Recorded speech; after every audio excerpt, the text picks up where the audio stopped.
Oi, gente! Hoje a nossa conversa é sobre economia verde. Para tratar desse assunto, está conosco Patrícia Ellen, sócia da Aya Earth Partners e Systemic. O show business começa agora.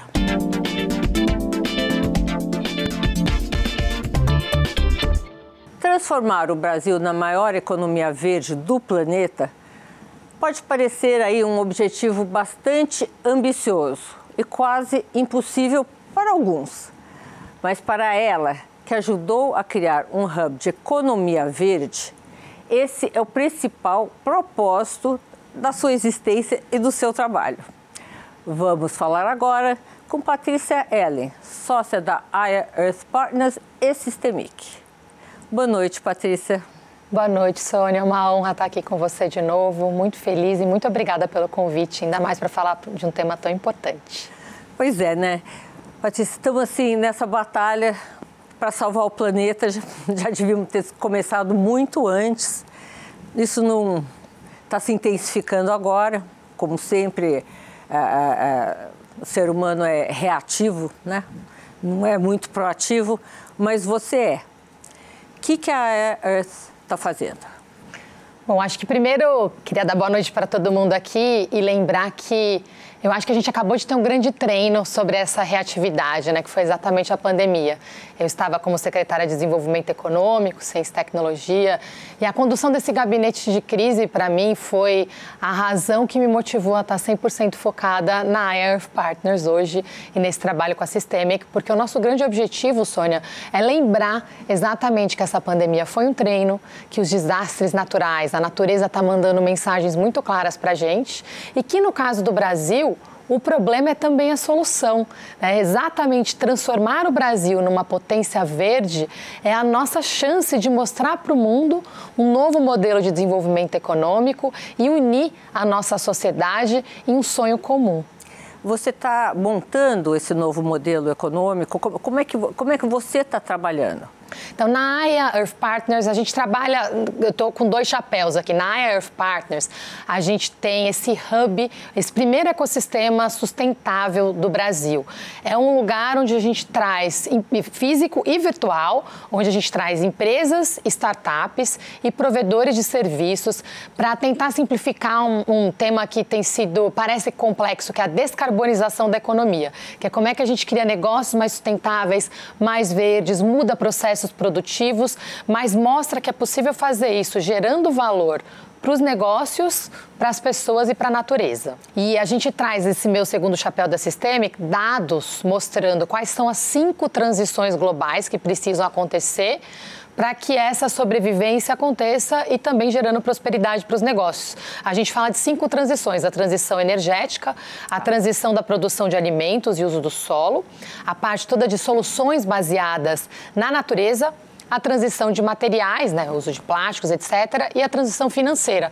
Então, são 5 transições que a gente mostra e comprova com dados científicos que elas acontecendo em tempo hábil geram uma chance para a gente manter ali o aquecimento global em condições adequadas para garantir a sobrevivência humana na Terra. Nenhuma outra grande nação no mundo hoje tem a chance que o Brasil tem de realmente utilizar esses ativos naturais, ambientais, de uma forma próspera para toda a nossa sociedade.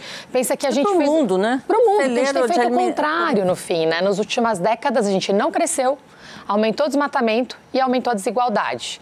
Então, imagina que se a gente faz ao contrário, a gente já é esse celeiro de alimentos. Se a gente agrega valor para esses alimentos que a gente produz, para exportar produtos de maior valor agregado, gerando mais empregos no Brasil e protegendo a natureza. É essa conta que só o Brasil tem a chance de fechar. Na área de energia elétrica, você também podia explicar para o nosso telespectador como nós somos privilegiados. Isso. O Brasil hoje é a única nação que tem uma matriz tão verde. Né? A gente tem hoje a energia elétrica, ela gera 70% mais ou menos da energia que a gente precisa. Agora, separar eletricidade de gastos energéticos. Né? Na parte elétrica, a gente tem 70% da matriz hidrelétrica, que é muito mais verde. Água. Isso. E aí a gente tem, por exemplo, na parte de transportes, a gente tem outros usos, tem grandes oportunidades de melhorar nossa matriz energética de transportes, mas em geral... Energia solar, eólica, que cresceu muito. Se você tem viajado para o Nordeste, assim, você vê aquelas usinas, fazendas eólicas por toda a costa do Nordeste brasileiro. Então, a gente tem uma oportunidade grande com eólica, com solar, com hidrelétrica, com etanol, com biocombustíveis. Então, a gente tem, assim, muitas oportunidades e podemos aproveitar essas oportunidades para produção interna e também para exportação desses ativos que têm um valor tão importante. Agora, se você... Eu acabei de voltar, eu tive muitos fóruns internacionais na Europa, nos Estados Unidos. O grande debate que nós temos hoje, principalmente após a pandemia, a guerra na Ucrânia, é segurança alimentar e segurança energética. A gente tem as duas coisas no Brasil. Então, Patrícia, eu vou fazer... eu aprendi isso com um banqueiro, que toda vez que você apresentava um projeto para ele, me diziam os diretores, a primeira coisa que ele perguntava era: o que pode dar errado? Né? Nós temos tudo para dar certo. O que pode dar errado? Justamente para a gente evitar e conseguir se preparar para isso. Eu acho que pode dar errado 3 coisas principais. A primeira é a gente transformar essa pauta numa pauta política, ideológica. Quando a gente coloca que existem grupos que querem coisas diferentes, a gente perde muito tempo para construir uma coisa única e mais forte. Eu viajo, assim, eu sinto uma vontade de voltar para casa e dizer: gente, vamos nos unir, vamos defender o Brasil com uma voz única. A gente falar de formas diferentes nos divide e nos enfraquece muito. Então, acho esse o primeiro grande risco. O segundo grande risco é transformar a sustentabilidade numa pauta chata. Aí fala: é difícil, eu vou mudar minha vida, não quero essa complexidade. E o terceiro, a gente ir para as respostas fáceis, que é: vamos só exportar o que a gente tem de menor valor agregado, o que o mundo está precisando, e continuar importando tecnologia. Então, a gente exporta o que a gente tem de mais rico, o nosso alimento, e a gente importa a tecnologia dos países desenvolvidos. A gente exporta o presente natural. A gente precisa inverter um pouco isso, né? Esse desmantelamento do Ministério do Meio Ambiente, sancionado agora pelo presidente Lula, pelo Congresso, qual a sua opinião sobre isso? Eu acho que esse foi um exemplo do que a gente falou do risco, do primeiro risco que a gente acabou de falar, né? A gente transformar uma pauta que é uma estratégia de desenvolvimento econômico, de crescimento, numa pauta política, né? Onde a gente pressupõe que enfraquecer o Ministério do Meio Ambiente é defender alguns interesses específicos. Então, acho que a gente precisa fortalecer o diálogo, a gente precisa fazer mais conta. A gente, focando agora em desenvolver uma agricultura sustentável, você me perguntou o valor da floresta em pé. Se a gente criar um modelo de desenvolvimento econômico voltado a soluções baseadas na natureza, a gente pode adicionar para o PIB brasileiro 150 bilhões de dólares por ano a partir de 2030, com investimento entre 35 e 70 bilhões de dólares. Mas isso precisa de união, precisa de diálogo, precisa de políticas públicas e parcerias público-privadas. Então, a gente continuar nesse debate político, de novo, nos enfraquece. Eu acho que a população ela está tendo pouco acesso a informações importantes, né? Para quem está em casa agora, as pessoas estão perguntando, provavelmente: eu preciso de comida, eu preciso de emprego. Essa discussão do meio ambiente às vezes parece distante para as pessoas. Então, nós, líderes públicos, privados e sociais, temos a responsabilidade de passar a informação correta. O Brasil é um celeiro alimentar para o mundo. Como, eu acho, se você for pensar, é revoltante como brasileira, como cidadã, ver um país que exporta tanto alimento ter gente passando fome. Hoje, neste momento, a gente tem 35 milhões de pessoas passando fome e mais de 100 milhões de pessoas em insegurança alimentar. Essas pautas, elas não deveriam ser contraditórias, elas são uma pauta única. A gente precisa de uma política de produção alimentar que contemple tanto a gente como exportador, um Brasil próspero, exportador, presente no mundo, mas um Brasil próspero para dentro de casa também, que inclua as suas pessoas. Então, é a mesma pauta. E se a gente colocar o Ministério do Meio Ambiente, com o Ministério da Fazenda, com o Ministério da Agricultura, pensando políticas de segurança alimentar, de produção alimentar e de incentivo para uma matriz econômica mais verde, é uma coisa só. A gente deveria ter um Congresso unido. Então, para a população, eu vejo uma dificuldade muito grande, porque quando a gente vê os congressistas colocando ali, ou você escolhe isso ou aquilo, parece que ou a gente escolhe emprego ou a gente escolhe meio ambiente.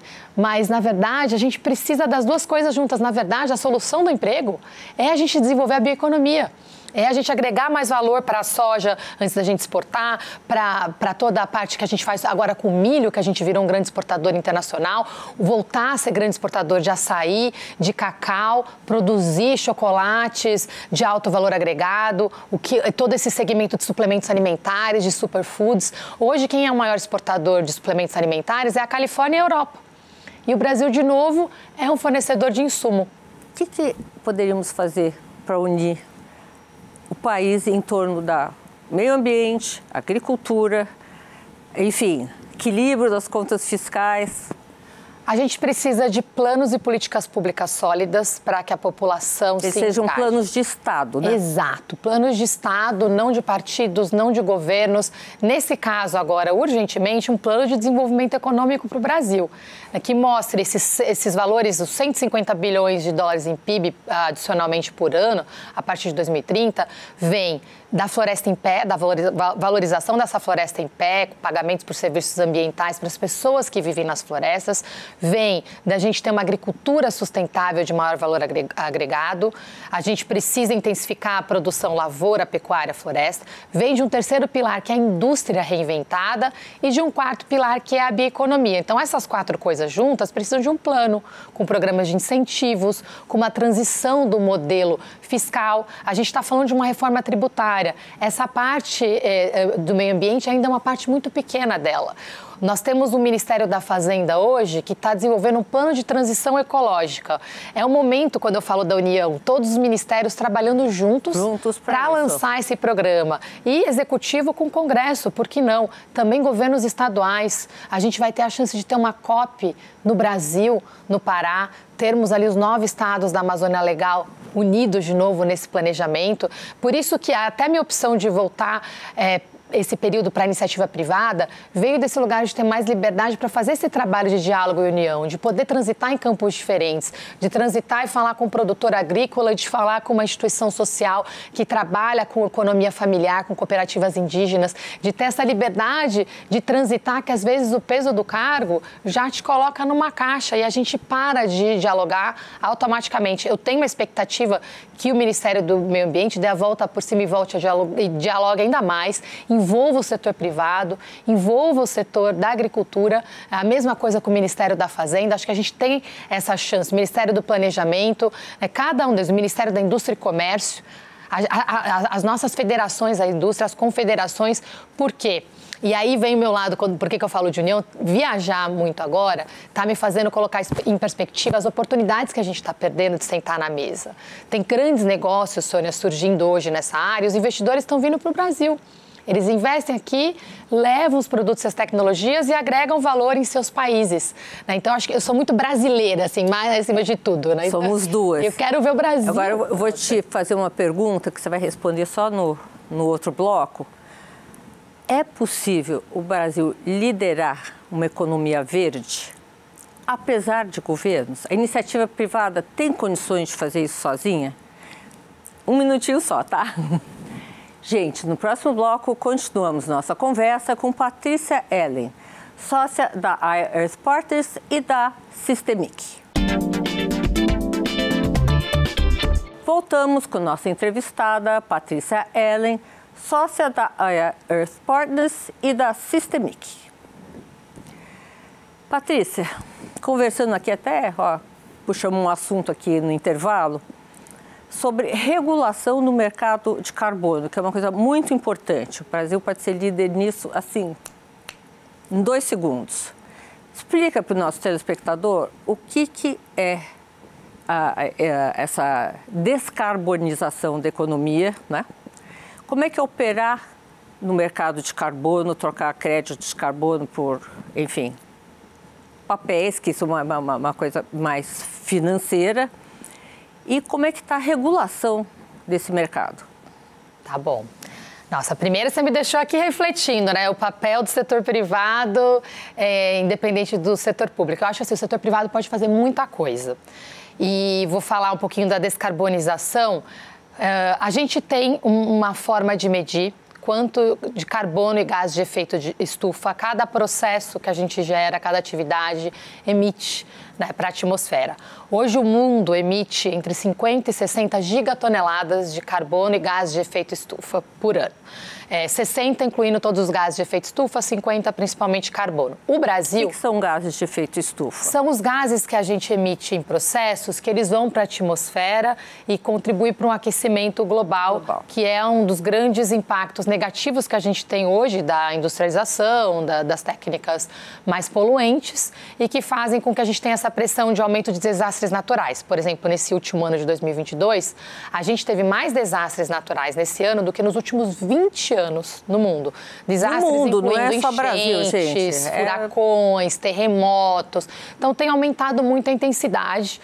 Secas. O Brasil, a gente falou, o Brasil como celeiro do mundo, então aumenta a probabilidade de secas. Para a gente, secas seria um grande desastre econômico e social também, se elas passarem a ser... Energia elétrica. Exatamente. Eu venho, minha família, meu pai é sergipano, minha avó cresceu com a realidade da seca, então a gente entender isso, né, acontecendo com muita intensidade é muito ruim para a economia. Então, a descarbonização envolve o quê? A gente reduzir a emissão desses gases com processos mais sustentáveis, mais verdes. Um outro exemplo que é muito visível para a gente é o plástico, né? Usos do plástico. A gente aumentou a quantidade de uso do plástico, um fenômeno que a partir de 2005 muito grande, e a gente tem hoje depósitos enormes escondidos no fundo dos oceanos de plástico que tem tido um impacto muito grande climático também. Então imagina que uma das possibilidades de descarbonização é reduzir os usos do plástico ou utilizar formas de energia mais verdes. Na Europa, Sônia, 70% da emissão desses gases vem dos processos energéticos na indústria. No Brasil... Carvão, toda a parte de energia fóssil, né? Toda a parte dos processos combustíveis fósseis. No Brasil, 80% vem dos nossos processos de uso do solo, produção alimentar e desmatamento. Então, a gente emite 3 gigatoneladas por ano no Brasil, que é bastante pela nossa população. O percentual médio pela população é grande. Só que o nosso Nós somos quarto, né? De emissão exatamente. De gás. Mas por per capita, né? Per capita E também valor absoluto já é grande, representando hoje 10% entre 5% e 10%, dependendo como você conta, dos valores do mundo, né? Da 60 para 30 para 3 vai dar 5%, mas dependendo das formas de contar, já é bastante relevante. Estados Unidos e China, 52%. Isso. Porque aí entre Estados Unidos, China e Europa, a questão industrial deles é muito grande. Para a gente, a líquida é um pouco menor, porque a gente tem a floresta em pé, que sequestra esse carbono. Então, já tem um efeito maravilhoso da nossa floresta, que é exatamente reduzir as nossas emissões líquidas para entre 1,1 e 1,2. Então, menos da metade das emissões contam como emissões líquidas por causa do efeito de sequestro do carbono que nós temos. Então, esse é o cenário assim, de carbono. Aí, você falou do mercado. Por que o mercado existe? Quem emite muito carbono pode fazer o quê? Faz a conta do quanto emite. Então, uma siderúrgica que usa energias não renováveis, ela acaba emitindo muito carbono. Ela pode reduzir a emissão do processo dela ou fazer o que a gente chama de neutralização do carbono, comprando alguma coisa que tem o efeito de reduzir o carbono. Ou então, os dois, né? Ou os dois juntos. Então, pode reflorestar, pode comprar carbono no mercado voluntário ou no mercado regulado. Então, essa é a ideia. Para se criar os mercados, a gente precisa fazer a conta, quanto de carbono você está tirando, sequestrando com árvores que você planta, por exemplo, versus quanto que você está produzindo nos seus processos. E os mercados, eles foram criados para isso, regular essa troca entre quem está consumindo, né, e quem está economizando carbono. Economizando carbono. Agora, esse mercado, ele está regulado? No Brasil ainda não está. A gente está avançando. No mundo, a gente tem... A Europa é a região mais avançada nessa regulação hoje. Tanto o mercado voluntário como o mercado regulado de carbono estão bastante avançados. E aí é onde eu te falo que o setor privado brasileiro pode fazer muito. O que a gente não sabe, e eu demorei para entender estudando esses mercados, muitos dos padrões internacionais do mercado de carbono começaram com iniciativas do setor privado.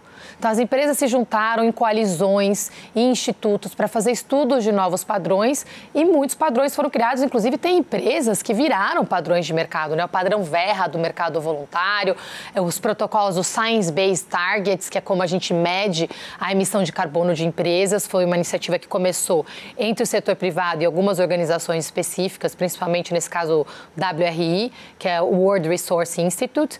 E a gente tem vários padrões que estão sendo criados em fóruns entre empresas. Então, esses eventos globais, a Semana do Clima em Nova York, a COP, que acontece esse ano, vai ser em Dubai em novembro, Davos, as empresas se reúnem, muitas forças-tarefas são criadas para começar a debater esses padrões que depois pautam as políticas públicas.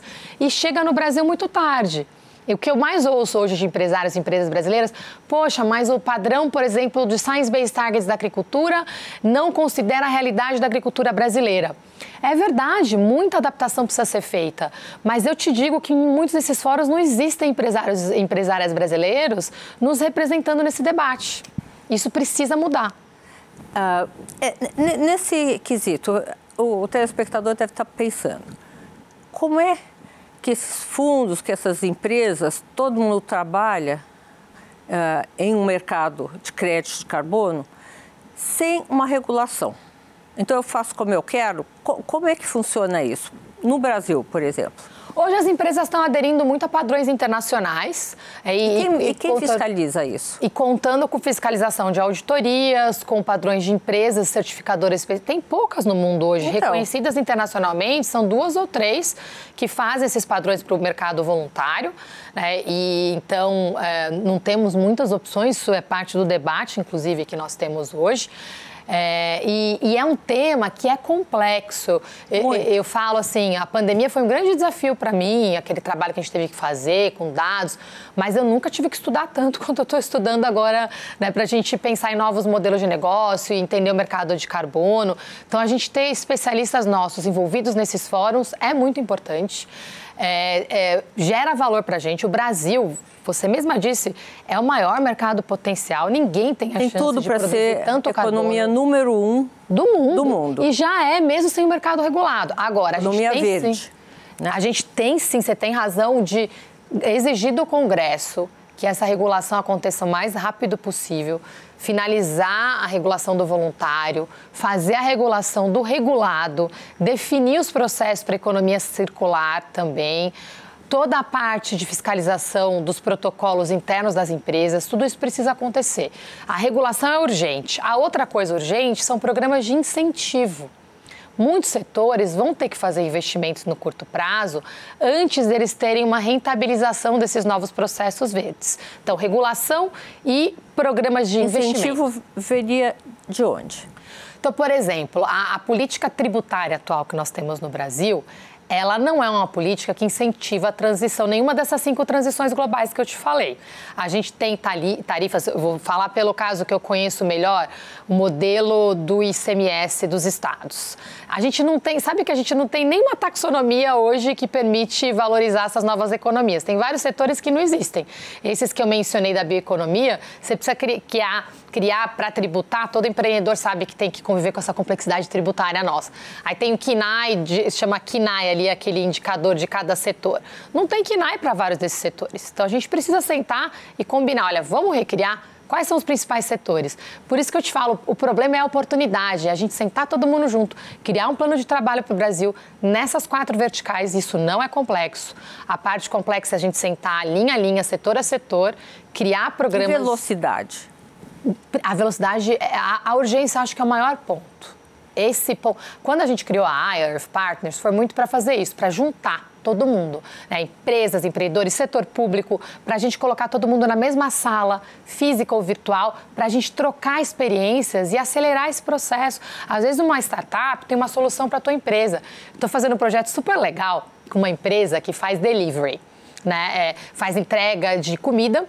E eles estão sendo super avançados de pensar como é que é a emissão de carbono deles na parte da cadeia produtiva.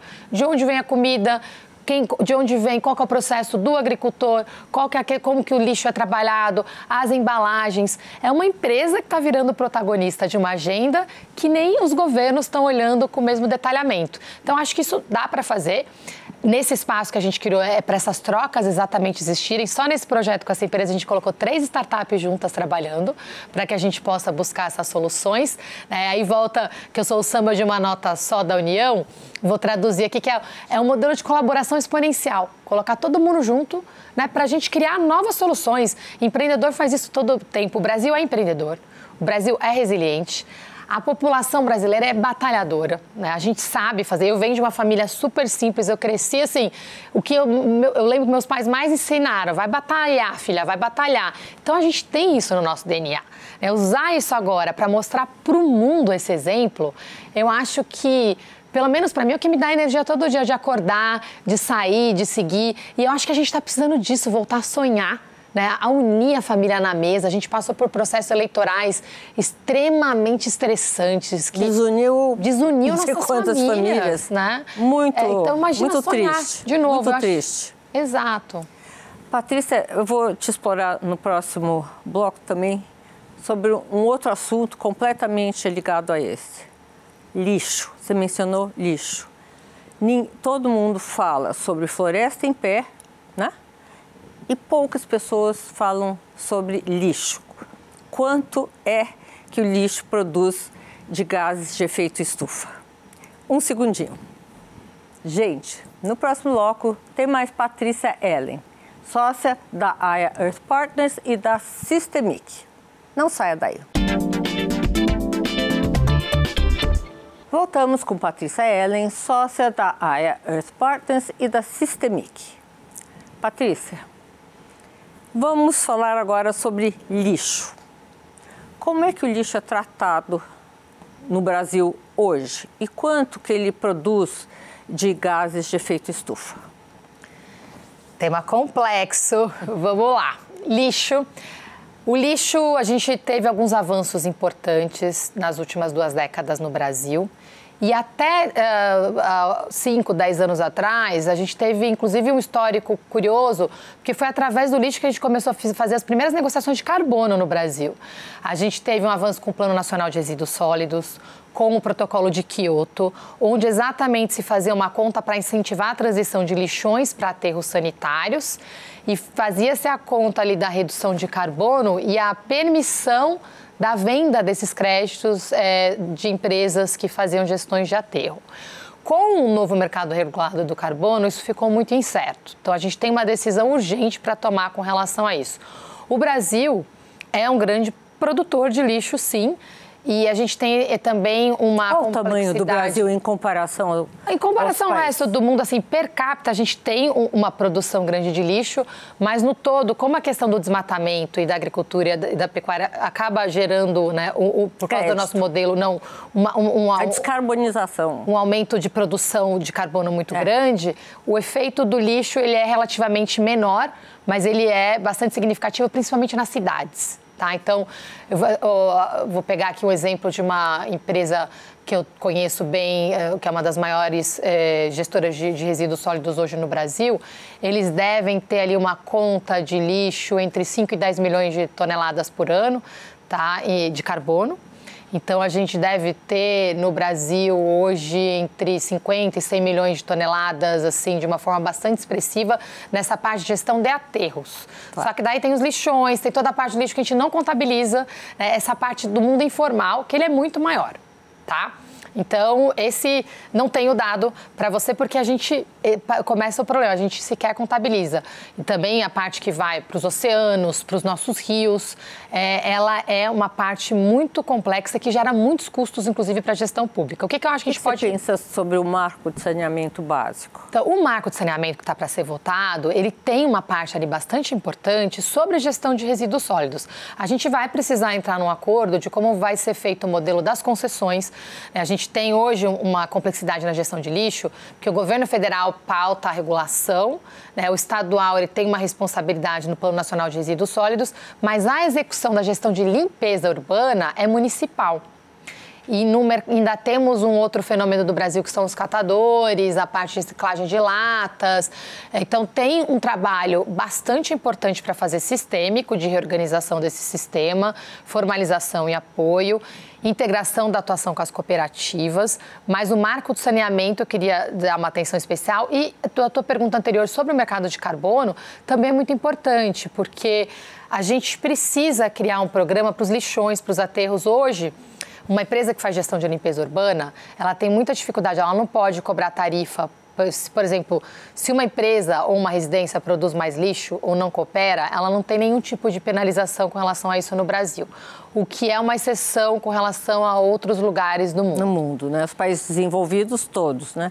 Eu morei na Suécia, eu era obrigada a levar meu lixo pessoalmente. Eu ia para o supermercado fazer compra, eu ia com a sacola cheia de lixo e voltava com a sacola cheia de comida. Você deixava o lixo no supermercado? No supermercado. E eles reciclavam? E eu mesma que tinha que separar tudo lá e sair alguns cupons de incentivos que eu ia guardando, que depois me davam descontos nos mercados.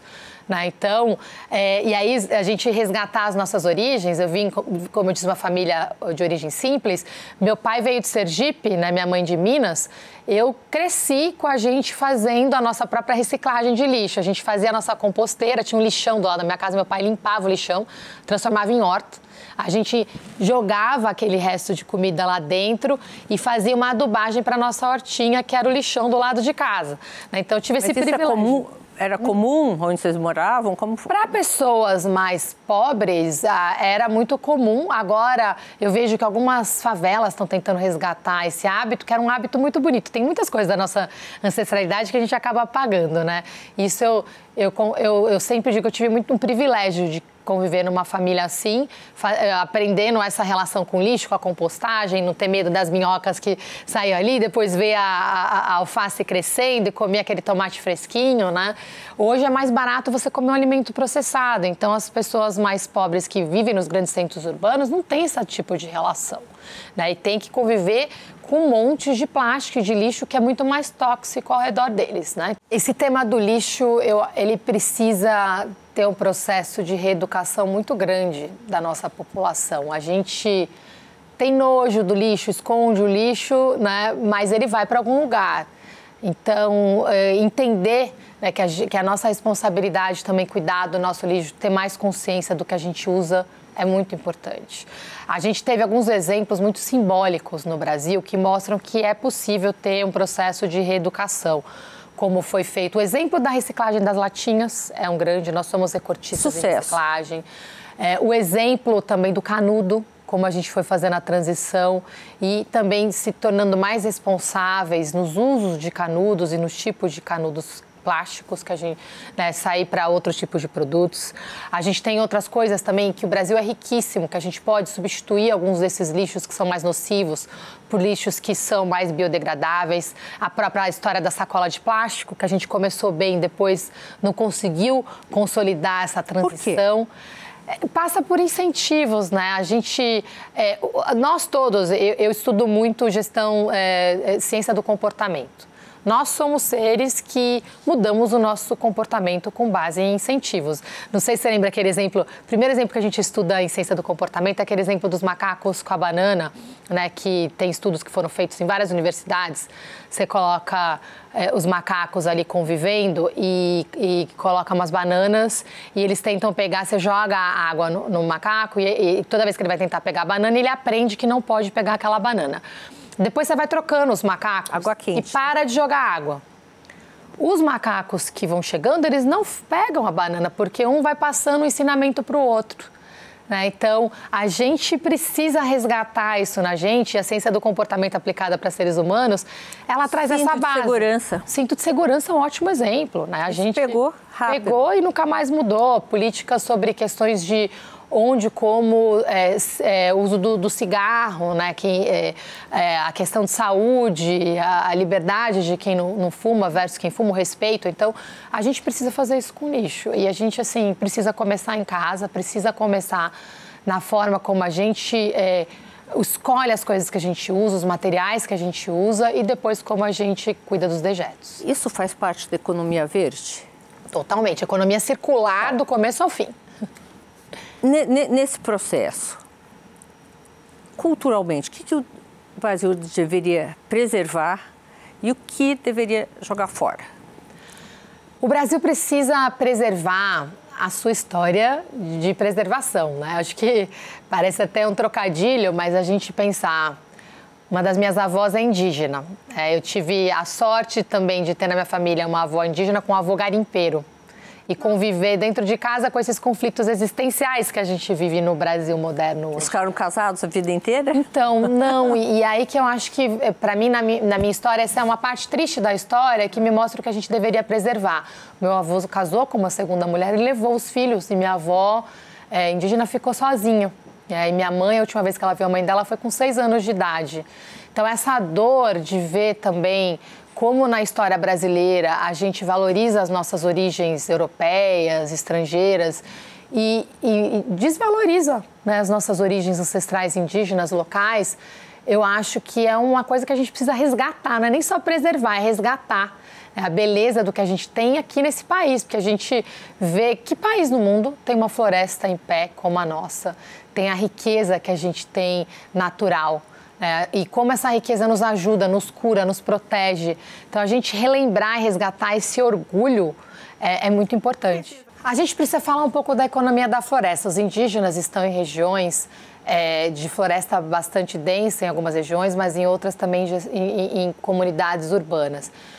E eu sempre conto histórias pessoais, familiares, porque eu acho que isso é o que faz a gente lembrar quem a gente é e simplificar algumas discussões que começam a ficar super complexas, né? Se eu perguntar para minha família de origem como é que é a vida deles na floresta, eles vão dizer que é dura, né? Que é dura, falta alimento, falta acesso a saneamento. Eu tenho viajado muito para vários estados da Amazônia e uma criança de uma comunidade ribeirinha... Mas por que acontece isso?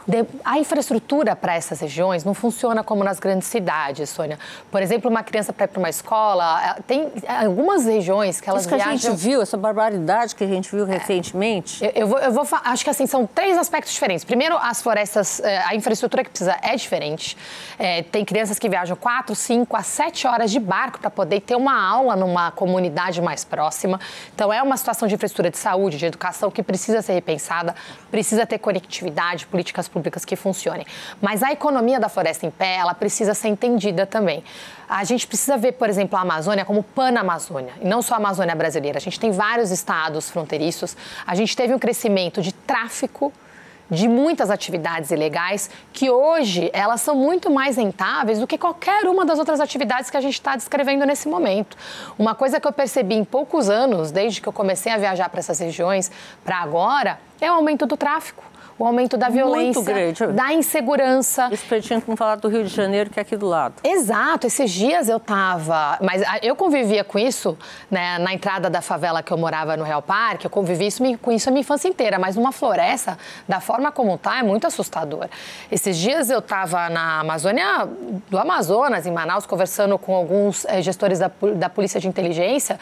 Foram apreendidos submarinos nos rios do Amazonas com drogas, submarinos. Então, esse tipo de...